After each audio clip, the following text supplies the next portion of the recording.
Sheila Harrington. Sheila Curran Harrington, born September 8, 1960, is an American politician and attorney, serving in the Massachusetts House of Representatives, representing the 1st Middlesex District. She is a member of the Republican Party. Her district includes the towns of Groton, Dunstable, Pepperell, Townsend, Ashby, and a precinct in Ayer and Devens. She serves as ranking member on the Judiciary Committee and as a member of both the Committee on Rules and the House Committee on Personnel and Administration. She previously served as the ranking member on the House Post-Audit and Oversight Committee and as a member of the Veterans and Federal Affairs Committee. She is currently serving her 6th term since 2011. Early life and education. Sheila Harrington was born in Salem, Massachusetts, and grew up in Danvers, Massachusetts. She attended high school in Peabody at Bishop Fenwick High School. She then attended Providence College and earned a Bachelor of Arts in Social Work in 1982. Following college, she attended the New England School of Law and was admitted to the Massachusetts Bar in 1986. Career.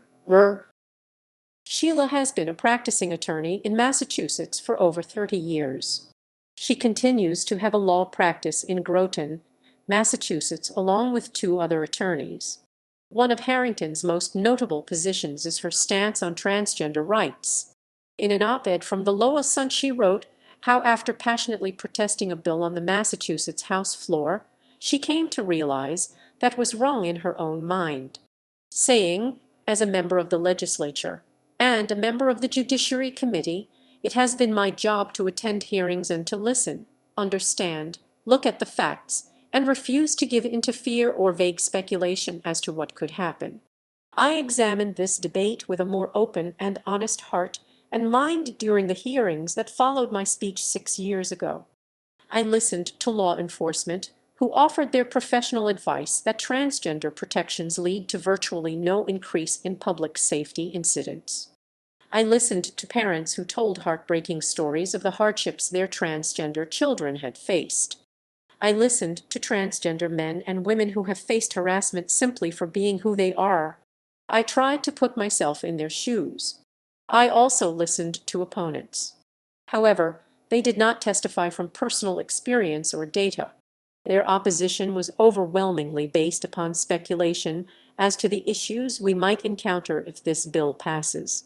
Their opposition was rooted in what could happen, not what has happened.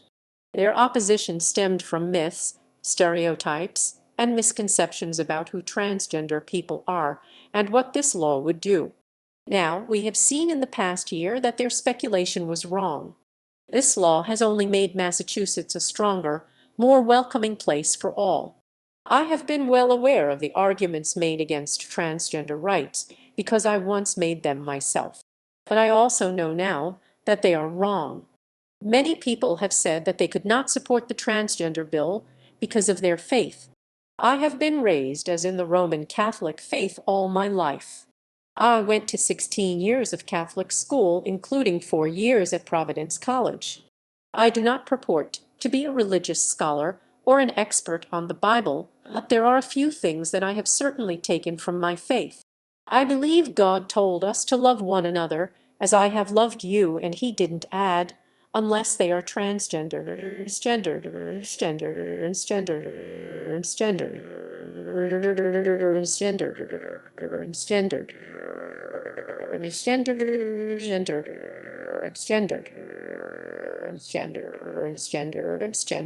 Nor did he say, whatsoever you do to the least of my brothers, that you do unto me, unless they are transgender.